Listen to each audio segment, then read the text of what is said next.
Episode 3. Can you really trust this company? The first thing I investigated before saying yes. If you've watched the first 2 episodes, you already know something. I wasn't looking for another opportunity. I was looking for a reason to say no, because I've been in business long enough to know not every opportunity deserves your time. And before I ever cared about commissions or bonuses or rankings, I cared about one thing. Can I trust the company? Because here's the truth. A great product inside a bad company is still a bad opportunity. I've seen businesses disappear overnight. I've watched companies make promises and then change the rules. I've watched people build teams only to find out the foundation wasn't solid. I wasn't going to let that happen to me. So I started doing what every entrepreneur should do. I investigated the company, not the hype. Follow the facts. And here's something I learned a long time ago. Facts don't have emotions. Marketing does. Anybody can build a flashy website. Anybody can rent a Lamborghini. Anybody can tell you they're changing lives. But facts, they're much harder to fake. So instead of listening to presentations, I started looking for evidence.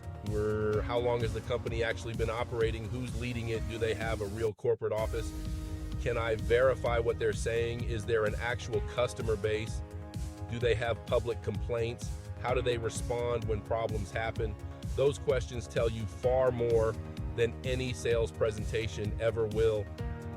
Because trust isn't built through excitement. Trust is built through consistency.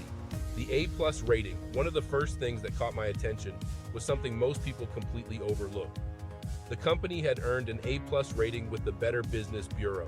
Now, does an A+ rating automatically make a company perfect? No, absolutely not. Every business can have unhappy customers. I know that firsthand. Running a pallet company has taught me, no matter how hard you work, you can't make everyone happy. But an A+ rating does tell me something. It tells me the company has established a track record of responding to customers and operating under standards that the BBB evaluates. To me, that mattered, because serious companies care about their reputation. Fly-by-night companies usually don't. 5 years matters. Another thing I noticed, Freedom Path wasn't something that appeared last month. The company had been operating for several years. Why does that matter? Because time tests everything. It's easy to launch a company. It's much harder to keep it growing, especially in financial services. Markets change, regulations change, customers change. Companies that survive usually learn how to adapt. As a business owner, I respect longevity because I know what it takes. Every year you stay in business, you solve thousands of problems people never see. So when I saw the company's history, it gave me confidence to keep researching, not to join, just to keep learning. Then I looked at leadership, because businesses don't run themselves, people do. Whenever I evaluate a company, I ask who is making the decisions, what's their background, do they have experience, do they communicate clearly, are they accessible, do they have a vision bigger than recruiting? Because eventually, leadership always shows. Good leadership creates stability. Poor leadership creates chaos. I wasn't interested in chaos. I wanted to know who was steering the ship.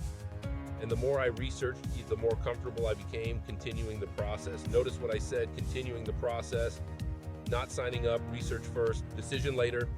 That's a habit that served me well in every business I've built. Here's what I didn't do. I didn't let excitement make my decision. I didn't let fear make my decision. I didn't let someone else's success make my decision. I made my decision based on information. And I think that's what more people should do, whether you're looking at Freedom Path, a franchise, and a real estate deal, or starting your own business. I'll slow down, ask questions, verify the facts, then decide. And that is exactly how successful entrepreneurs think. At this point, I finally believed the company deserved my attention, but one huge question still remained. Even if the company is solid, would I actually use the products? Because if I wouldn't personally use them, why would I recommend them to anyone else? That question changed everything. And that's exactly what we're talking about in episode 4. I'll see you there.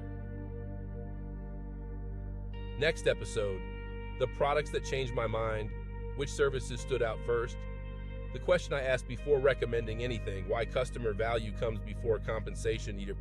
The moment I realized this was more than just a business opportunity,